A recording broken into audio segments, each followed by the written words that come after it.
Assalamualaikum warahmatullahi wabarakatuh. Salam bangga berbahasa Indonesia.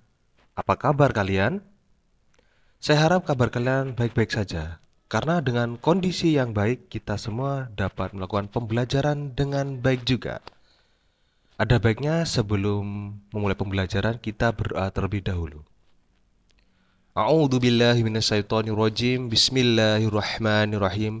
Raditu billahi robba wa bil islami dina wa bi Muhammadin nabi wa rasula. Amin. Baik, hari ini kita akan mempelajari mengenai proposal ya. Jadi proposal ini merupakan rencana yang dituangkan dalam bentuk rancangan kegiatan ataupun penelitian. Proposal dibuat sebelum suatu kegiatan atau penelitian dilaksanakan. Dalam makna sederhana, dapat dimaknai dengan bentuk pengajuan atau penawaran ide. Nah, jadi proposal ini merupakan suatu ide ya, suatu konsep yang akan dibuat untuk melaksanakan suatu kegiatan. Ya, contohnya misalnya ingin mengadakan kegiatan Isra Mi'raj bersama Habib Syekh. Nah, gitu. Jadi sebelum mengadakan kegiatan ini, kita harus mengkonsep terlebih dahulu. Cara konsepnya secara formal itu membuat proposal, ya. Jadi pentingnya pembuatan proposal harus seperti itu. Jadi contohnya ya tadi ya Isra Mi'raj bersama Habib Syekh.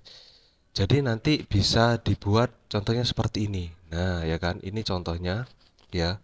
Karena banyak jenis proposal, jadi proposal itu sendiri dapat dibuat sebelum dilaksanakannya kegiatan. Nah, berikut adalah tujuan dari proposal. Jadi itu proposal juga memiliki tujuan, yaitu ada 3 tujuan. Yang pertama, mendapatkan bantuan dalam pendanaan kegiatan. Yang kedua, mendapatkan dukungan target atau peserta kegiatan. Yang ketiga, mendapatkan perizinan penelitian ataupun kegiatan. Nah, misalnya dalam kegiatan tadi ya Isra Mi'raj tadi, jadi misalnya yang pertama bantuan. Jadi ini kita bisa mencari sponsor untuk menambah keuangan kita. Contohnya misalnya nanti dapat sponsor BHS. Jadi nanti pihak Sarung BHS itu memberikan uang untuk pemodal lah, uang modal untuk melaksanakan kegiatan itu sehingga eh, Sarung BHS ini bisa mendapatkan stand di tempatnya, ya. Dan juga yang kedua mendapatkan dukungan target ataupun peserta kegiatan ya. Jadi ini dukungan. Jadi juga ini membutuhkan dukungan. Yang ketiga mendapatkan perizinan ya. Jadi perizinan ini bisa minta di pihak kepolisian ataupun satgas-satgas tertentu dan lain sebagainya. Karena ini juga harus ada izinnya. Jangan moro-moro diadakan kegiatan itu sebenarnya tidak diperbolehkan ya. Jadi tujuan ini harus kita lebih tekankan lagi. Untuk kembali lagi pada yang contoh pertama tadi ya. Jadi misalnya nanti pihak Sarung BHS ingin cara penyampaiannya mungkin dari MC. Contohnya, kegiatan Isra Mi'raj ini didukung oleh Sarung BHS. Nah, jadi ini manfaat proposal ya, berikutnya ada 3. Yang pertama, menjadi landasan perencanaan yang mengarahkan panitia dalam melaksanakan kegiatan. Yang kedua, menjelaskan secara tidak langsung kepada pihak-pihak yang ingin mengetahui kegiatan tersebut. Yang ketiga, untuk meyakinkan donatur ataupun sponsor agar memberikan dukungannya dalam bentuk material ataupun finansial dalam mewujudkan kegiatan yang direncanakan. Nah, ini merupakan salah satu contoh dari manfaat proposal tadi. Ya, selain dari tujuannya tadi. Berikutnya ada fungsi proposal. Ya, yang pertama, di bidang penelitian umum, proposal berguna sebagai dasar untuk melakukan penelitian yang berkaitan dengan sosial, budaya, agama, ekonomi, serta bidang lainnya. Yang kedua, di bidang usaha atau bisnis, Proposal berguna sebagai gambaran serta proyeksi dalam mendirikan sebuah usaha. Yang ketiga, proposal berfungsi guna memberikan informasi mendetail mengenai sebuah kegiatan saat mengajukan dana guna pelaksanaan kegiatan. Contohnya, perayaan seminar, pelatihan, dan sebagainya. Yang keempat, dalam sebuah proyek, proposal berguna sebagai dasar melakukan tender. Ya, pengertian tender di sini itu adalah lelang, baik dari lembaga pemerintah ataupun swasta. Nah, ini tadi ya sangat banyak sekali fungsinya dari proposal.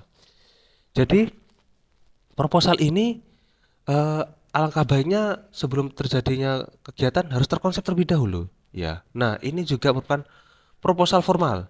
Bentuk proposal kompleks yang memiliki isi struktur lengkap. Yang pertama, ya, jadi proposal formal juga memiliki struktur. Yang pertama, bagian pendahuluan. Terdiri dari sampul dan halaman judul, kata pengantar, ikhtisar, daftar isi, dan penegasan atau permohonan. Bagian isi terdiri dari latar belakang masalah, batasan masalah, tujuan, anggapan, atau pemikiran dasar.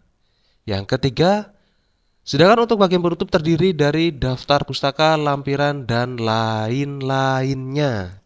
Nah, tadi ini bentuk proposal formal ya. Jadi ada yang formal juga di sini.